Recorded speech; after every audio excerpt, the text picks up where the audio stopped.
For centuries, this quiet Midwestern state has buried more than just its dead, it's buried secrets.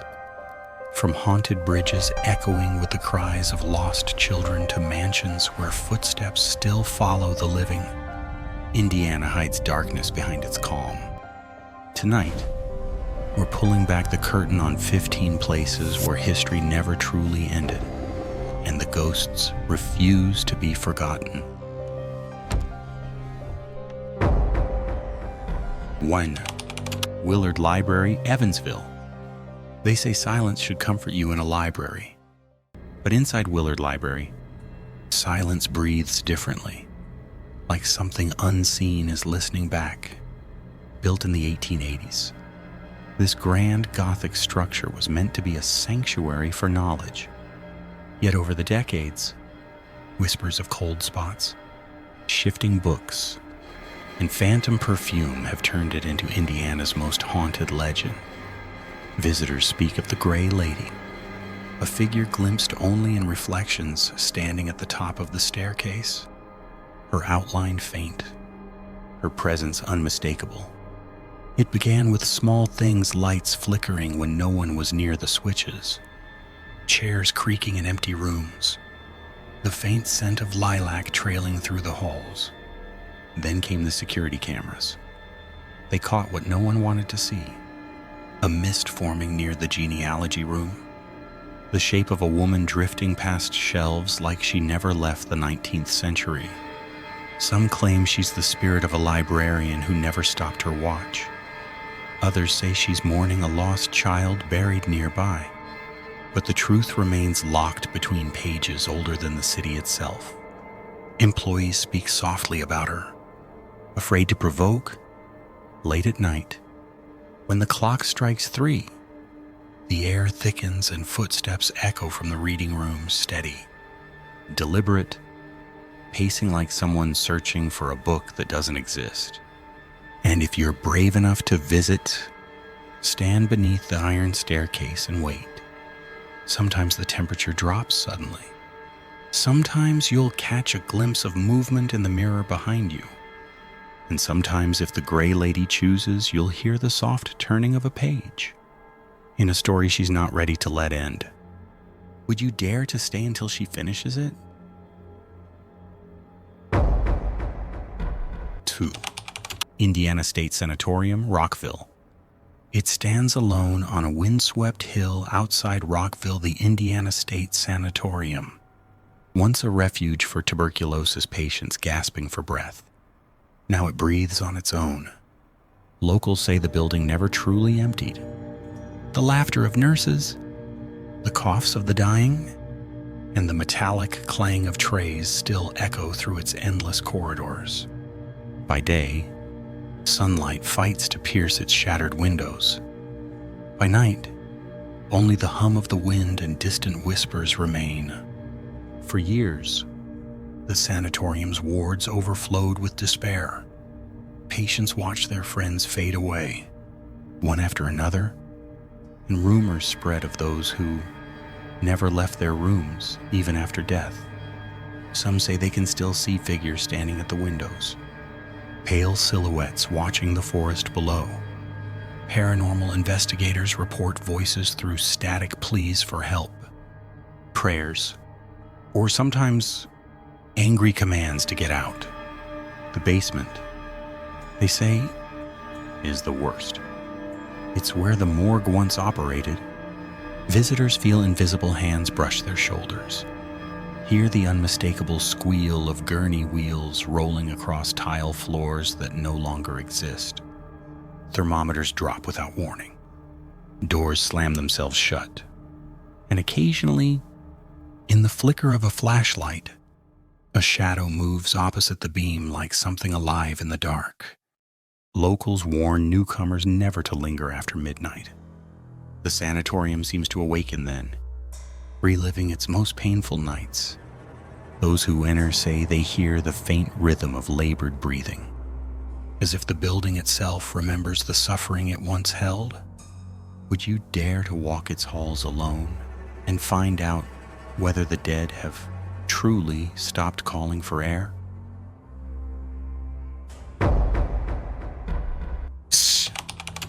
Whispers Estate, Mitchell. At first glance, Whispers Estate looks like a beautiful Victorian home. Gingerbread trim, grand staircase, and tall windows that glow softly at night. But behind those lace curtains, the air feels wrong. Locals say the house breathes, that every wooden creak carries the weight of something watching. Built in the early 1900s by Dr. John Gibbons, it became both home and hospital where life and death intertwined in every room. Patients entered sick and never left. His adopted children died tragically inside these walls, and ever since, the house has whispered their names. Visitors often report hearing soft giggles echoing from the nursery where a young girl, Rachel, perished in a fire. Her laughter drifts down the hallway, followed by the faint scent of smoke in another room. The sound of labored breathing fills the dark, a reminder of the doctor's patients, gasping their last. Footsteps follow guests up the staircase when no one is behind them. Doors open with a sigh, as if the house itself is alive and exhaling. Paranormal teams have captured moans, shadows crossing infrared beams, and voices murmuring beneath the hum of old pipes. Some have even felt their hair tugged, their clothes grasped by unseen hands. The piano sometimes plays a single note in the dead of night, low, mournful, deliberate. They call it Whispers Estate for a reason. The voices never shout, they seduce, coaxing you closer, making you lean in to listen. But once you do, you might not like what you hear. The question isn't whether the house is haunted, it's whether it ever wanted to stop being alive. Would you stay long enough to hear what it's trying to tell you? Horror. The Story Inn, Nashville, Brown County. Tucked deep in the misty woods of Brown County lies the Story Inn, an old stagecoach stop turned bed and breakfast, where time itself seems reluctant to move forward. By day, it's a charming relic of Indiana's frontier past, its creaking floors and antique lamps recalling a simpler age. But when the night settles in and the tourists sleep, a different kind of guest stirs. The locals call her the Blue Lady, and they say she never checks out. No one knows for certain who she was. Some whisper she was the wife of the inn's original owner. Others insist she was a jilted lover who never forgave. What's certain is this: when the blue oil lamp in her room begins to flicker, she's near. Guests have woken to find a woman's reflection in the mirror, her outline bathed in an eerie sapphire light. Some have felt the edge of the mattress sink, as though someone unseen had just sat beside them. Others swear they smelled lavender perfume drifting through locked doors. The innkeepers don't deny it. They've heard the same soft footsteps across the attic at 3A. The same faint knock on the door of room 2. The Blue Lady doesn't harm anyone, at least. Not directly. But those who mock her, those who doubt her presence, tend to wake up cold. Breath misting in the air, though the fire burns strong. The Story Inn promises guests a one inconvenience, ghosts included. It's part joke, part warning, because if you light that blue lamp and call her name, she might just answer. And when she does, will you be brave enough to keep your eyes open?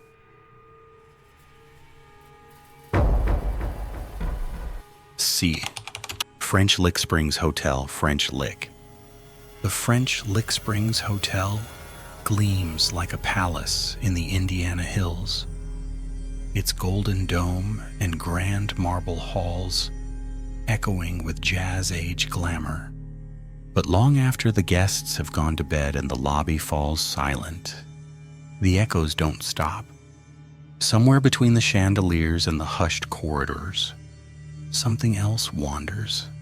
something that never left when the lights went out on the roaring 20s.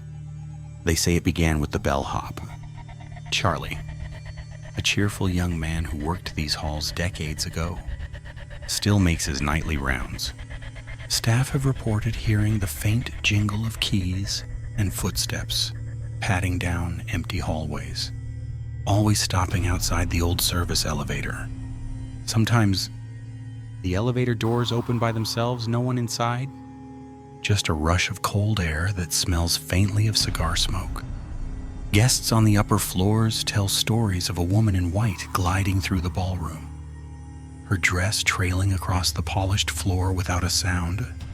Others have caught glimpses of faces in mirrors, figures dressed in century-old attire. Frozen in time, the grand lobby piano sometimes plays a single haunting note. Though no hands touch the keys, security footage has caught lights flickering, shadows darting across walls, and orbs of light floating like curious eyes. Even workers admit that some rooms refuse to stay empty, doors that relock themselves, phones that ring from disconnected lines. The French Lick Springs Hotel remains a place of luxury, but beneath the glittering chandeliers lingers the echo of something older, lonelier.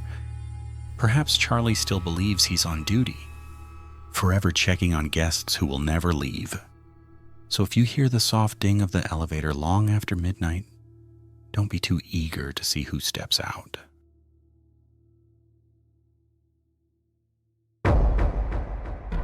So, Slippery Noodle Inn, Indianapolis. Downtown Indianapolis hums with life. But as night drapes the city, one old brick building begins to hum with something else entirely. The Slippery Noodle Inn, Indiana's oldest bar, has seen it all. Civil War soldiers, gangsters, bootleggers, and blues legends. It's where laughter, whiskey, and bullets once mixed freely, but some of the souls who walked through its swinging doors never truly walked out. When the crowds thin and the last blues riff fades, the building seems to breathe again.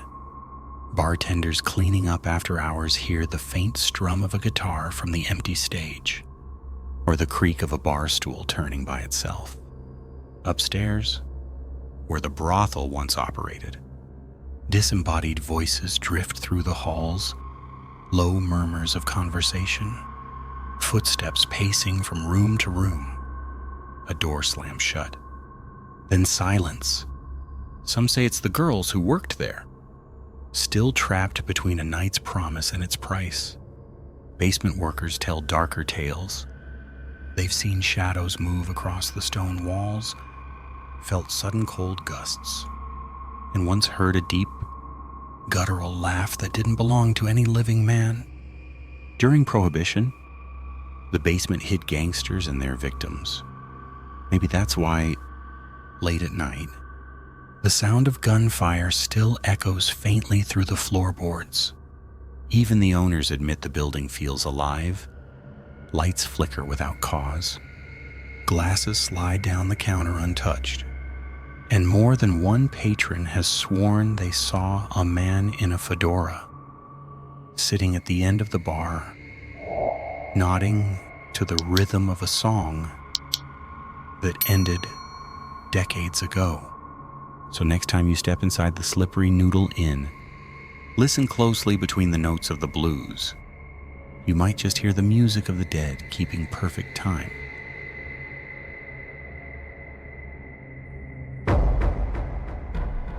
Seven. Historic Hannah House, Indianapolis. On a quiet stretch of Madison Avenue stands a stately red brick mansion, the Hannah House. By daylight, it's a preserved relic of Indiana's past. Its manicured lawns and tall windows reflecting the calm of another century. But when dusk falls and the air thickens, the calm begins to fracture. Locals say this elegant home hides a history soaked in tragedy and secrets buried beneath its floors. Built in 1858 by Alexander Hannah, The house was once a stop on the Underground Railroad. It was here that escaping slaves hid in the basement, waiting for a chance at freedom. But one night, something went horribly wrong. An oil lamp overturned, setting the cellar ablaze. To avoid discovery, the fire and the screams were smothered under silence. The bodies were buried where they fell, sealed beneath new flooring. And the secret was never meant to surface. But the dead never agreed to stay quiet. Visitors described sudden drops in temperature, a heavy, suffocating smell of smoke, and the faint sound of weeping that drifts from the basement long after midnight. Shadows twist along the walls, and whispers rise from the floorboards, soft, broken voices calling for help. The chandelier in the parlor is said to sway violently when no one moves. Doors open to empty rooms, and lights flicker as if someone unseen is retracing old steps. Caretakers say that every October, the mansion feels alive again, the energy shifting, the air humming with grief. Some have claimed to see ghostly figures near the cellar door, faces blurred by heat and ash. Others swear they've felt a hand brush their shoulder as they try to leave. The Hannah House stands as both monument and warning, a house built to protect the living, now owned by the dead. Step softly and never linger in the basement too long. The walls remember what happened down there. And sometimes they whisper it back.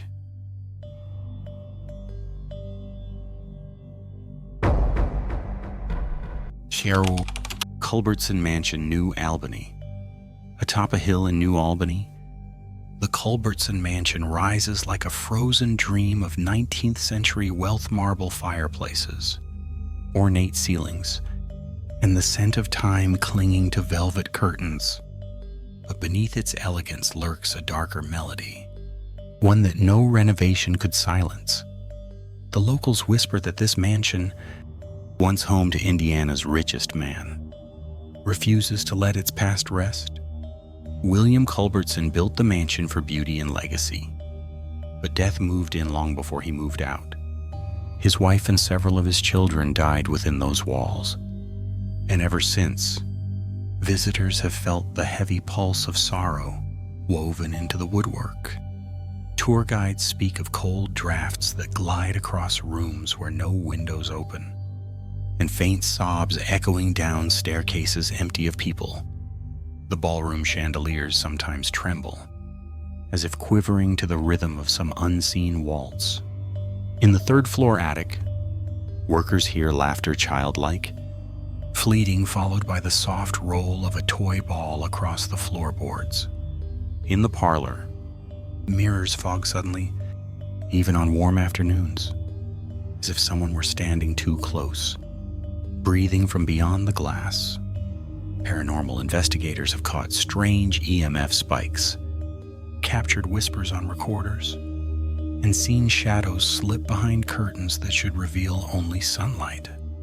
Perhaps it's not just grief that haunts the Culbertson Mansion, but guilt, the echo of ambition that outlived its maker.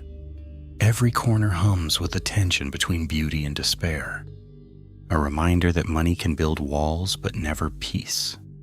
And as the grand staircase creaks under unseen weight, guests often turn to find nothing there, only the lingering perfume of a woman who hasn't drawn breath in over a century. If you ever climb those crimson-carpeted stairs after dark, listen carefully. You might just hear the faint clink of a glass and a voice from the parlor below, inviting you to a party that ended long, long ago.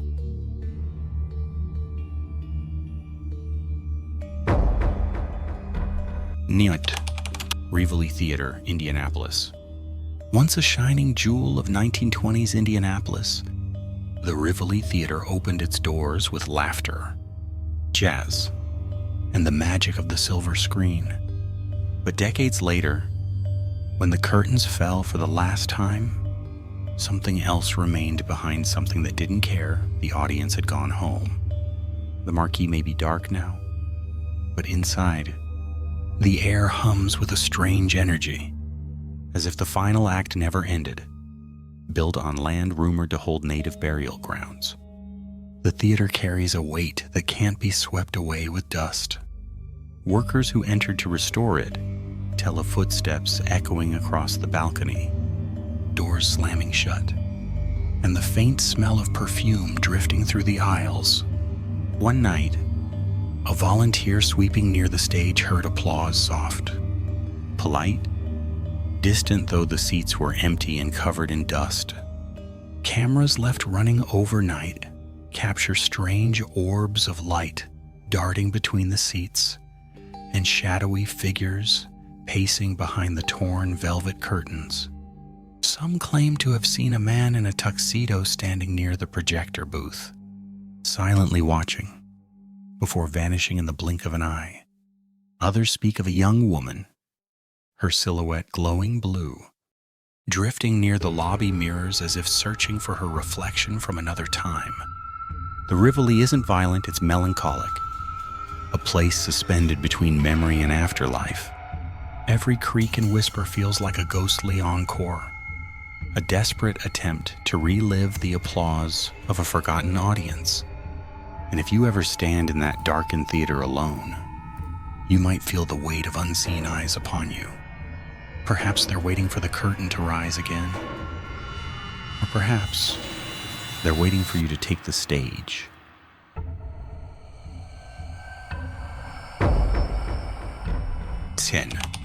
Edna Collins Bridge, Putnam County. Hidden deep among the back roads of Putnam County lies the Edna Collins Bridge, a simple covered bridge, painted in fading red, its timbers creaking under the weight of history and heartbreak. By daylight, it's a relic of Indiana's pastoral charm. But once night falls and the fog rolls across Little Walnut Creek, the bridge becomes something else. Entirely a place where the living whisper to the dead. The legend begins with a little girl named Edna Collins, who loved to swim in the creek below while her parents waited in their car. One day, she didn't come back. Whether it was an accident or something darker, no one knows. Her parents, grief-stricken, are said to have taken their own lives soon after. From that moment, the bridge became their meeting place between worlds. Locals say that if you drive onto the bridge at midnight, turn off your headlights, and call out, "Edna, are you here?" you'll hear her. A soft giggle, the faint splash of water, or the hollow thud of small footsteps along your car roof. Some claim handprints appear on the dust of their windows, tiny and wet, vanishing as quickly as they form. Others have seen a pale figure standing at the far end of the bridge, motionless, waiting for someone who never came. Paranormal investigators report cold spots that follow them, camera malfunctions, and sudden gusts of air that smell faintly of river water and lilacs. The bridge itself groans as if sighing with sorrow, the wood shifting in ways that defy the wind. To most, the Edna Collins Bridge is a quiet remnant of rural Indiana, but to those who dare stop beneath its rafters in the dead of night, it's a portal, a place where innocence lingers, forever replaying one last tragic swim. If you go, don't forget to say hello. Just don't be surprised if she answers.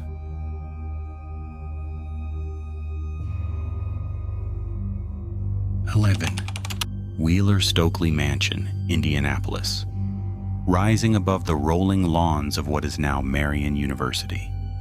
The Stokeley Mansion looks like a portrait of calm elegance, its limestone walls bathed in golden light, its garden still immaculate after a century, but those who linger too long after sunset know the truth.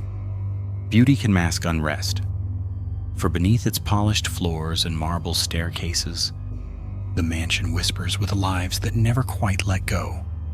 Built in 1912 by industrialist Benjamin Wheeler and later owned by the Stokeley family, The estate once hosted glittering parties and grand evenings. Yet today, the air holds a strange tension, as though the house itself remembers both joy and grief. Security guards tell of hearing a woman's laughter drift through empty halls, followed by the faint rustle of silk skirts. Others have seen a man in formal attire, leading a ghostly dog along the veranda before both vanish into the trees. Students walking past at night report lights turning on in vacant rooms, and curtains swaying through the windows are closed. Maintenance workers have found cold drafts in sealed hallways and the faint sound of footsteps pacing directly above them when the second floor was locked. One caretaker swore he heard a woman's voice behind him whisper his name when he turned. The hall was empty except for the smell of garden roses. No tragedy defines the mansion, yet its atmosphere hums with unspoken emotion, as if its former owners are reluctant to surrender their home. Some say they still wander, tending to guests, guarding memories of an age of refinement that slipped away long ago. Stand at the edge of the garden after midnight, when the moon catches on the windows. If you're lucky or unlucky, you might see her there. A woman in white, gazing out over the fountain, still waiting for the party to begin again.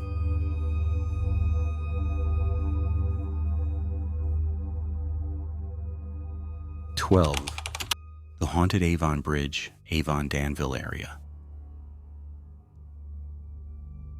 To most drivers along US 36, the Avon Bridge is just a massive arc of concrete, a relic of early 20th century rail engineering. But to those who know its legend, the bridge is something far darker. Locals don't honk out of impatience when they pass under it. They honk to appease the dead. Because beneath the steel and stone of this quiet Indiana landmark, something still cries out. They say the first spirit belongs to a worker buried alive in the wet cement during the bridge's construction in 1906.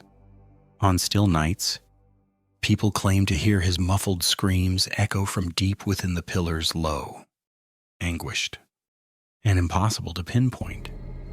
Train engineers have reported strange shapes moving along the tracks, then vanishing in the headlight's beam. But that's only one story. The more famous tale tells of a mother crossing the bridge with her infant when she stumbled, sending the baby into the ravine below. Her screams carried for miles before she threw herself after it. Ever since, motorists at night have heard the wail of a woman's grief carried on the wind, or seen a misty figure pacing along the top, clutching something invisible to her chest. If you stop beneath the bridge and listen, you might hear a baby's faint cry echoing through the concrete, soft at first, then piercing. Even seasoned locals refuse to linger there after dark. Radios lose signal. Headlights flicker, and the air grows unnaturally cold. Some say the bridge hums a deep vibration, felt more than heard, as if morning never stopped. So when you drive through Avon and your car passes beneath that looming arch, don't forget to honk twice. Not for luck, but out of respect for the souls still trapped inside the stone, waiting for the world to remember how they were buried and how they screamed.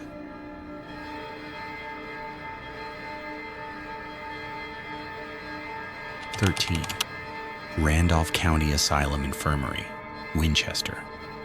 On the outskirts of Winchester, surrounded by cornfields and silence, stands a hulking brick structure with boarded windows and a roof line that cuts against the sky like broken teeth, the Randolph County Asylum. For over a century, this was where the unwanted went to disappear. The poor, the sick, the mentally unstable, and the forgotten. But when the county closed the asylum, it didn't leave empty. The walls still hum with voices that never stopped calling out.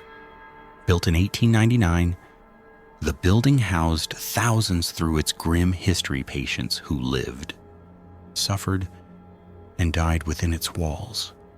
Records were lost, graves left unmarked, and stories buried under decades of dust. Today, those who dare to enter describe the same sensations: cold hands brushing their arms, footsteps keeping pace behind them, the faint murmur of a woman singing a lullaby in the dark. Flashlights flicker, doors slam in unison, and long hallways seem to stretch endlessly, bending into shadow. The basement, once the morgue, is the heart of its terror. Visitors claim to feel pressure on their chests, as though the air itself resists them. Paranormal investigators have caught voices on recorders whispering, "Stay with us," or "Don't go." Upstairs, shadow figures drift through doorways. One room still smells faintly of medicine, another of decay. Even daytime tours carry an unsettling quiet, broken only by the faint echo of gurney wheels rolling across the tiles. Caretakers say the building feels alive, breathing with every gust of wind that rattles its windows. Some believe it's the collective sorrow of the hundreds who died there. Others think it's something older, darker, feeding on the fear of those who visit. If you ever stand in the asylum's main corridor, don't call out. The silence might just answer back. And when it does, you'll know what the inmates heard every night when the lights went out and the walls began to whisper.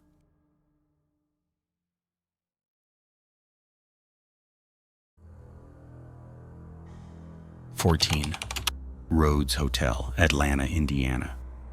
In the tiny town of Atlanta, Indiana, the Rhodes Hotel sits quietly at the corner of Main Street, a 2-story frame house with peeling paint and lace curtains that move even when the air is still. Built in 1893, it once welcomed weary travelers arriving by train, but not every guest checked out. Over the years, it became a boarding house, a brothel, even a temporary hideout for fugitives. And through each transformation, the building absorbed every secret, every breath, every scream. Locals say the hauntings began the moment the last owner locked the front door for good. From then on, lights flickered in upstairs windows, shadows passed behind the curtains, and faint piano music drifted down the halls. Paranormal investigators call it one of the most active sites in Indiana, and the spirits here seem eager to be noticed. Visitors report hearing the rustle of a long dress sweeping the floor, followed by the delicate laughter of a woman believed to be Sarah, a former lady of the house, who still keeps watch from the top of the stairs. In another room, footsteps echo across the floorboards, stopping just behind you. Some guests have seen a man in a dark suit and hat standing near the doorway, silently tipping his hat before fading away. Others feel unseen. Fingers brush their hands as they reach for the old brass doorknob. EVP recordings capture whispers that seem almost conversational, soft, polite, and unmistakably human. "Who are you?" one voice asks. "You're not supposed to be here." Another warns, the Rhodes Hotel isn't violent, just restless, a crossroads between centuries where time folds over itself. If you spend the night, you might hear that soft knock at your door around 3 a.m. Whether you answer or not, someone on the other side is already waiting.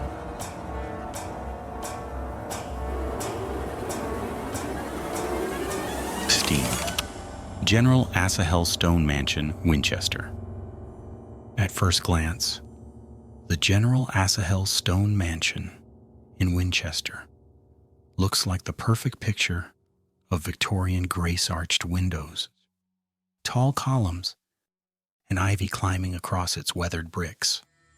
but step through its grand front doors, and the air feels colder, heavier, as though the house itself is holding its breath. Built in 1872 by Civil War veteran General Asahel Stone, this home was meant to be a monument to legacy. Instead, it became a mausoleum of memories that refuse to fade. The mansion's past is tangled with loss. Family members died within its walls. Servants vanished without explanation, and visitors since have reported a sense of being watched from the moment they enter. The parlor chandelier trembles without wind. Upstairs, footsteps cross the landing in slow, deliberate rhythm, though no one's there. In the old nursery, faint lullabies echo at dusk, and sometimes the rocking chair moves gently by itself, as if soothing a child long gone. Paranormal investigators describe the atmosphere as electric, charged with emotion. Recorders have captured disembodied voices low, urgent whispers saying, "Get out," or softly repeating names that match entries in the mansion's century-old guest book. Cold spots hover at the base of the staircase, and lights blink like signals from another time. Caretakers have grown used to sudden chills, doors closing on their own, and the sound of boot heels echoing through empty halls, perhaps the general himself, still making his nightly patrol. One evening, a volunteer swore she saw a figure standing at the window, dressed in an officer's coat, staring into the fog before vanishing into it. The stone mansion is beautiful. Yes, but beauty here has a price. The walls are too quiet, the mirrors too watchful, and the silence too alive. If you listen long enough, you'll hear it, the slow creak of the floorboards, the faint sigh of a soldier who never really came home. And those were just 15 of Indiana's darkest secrets, each one still breathing beneath the surface. But the question is, would you dare to visit them yourself? Because next, we're leaving Indiana behind and heading somewhere even more haunted, where the ghosts don't just linger, they follow. Hit subscribe and keep the lights low. Our next destination waits in the dark.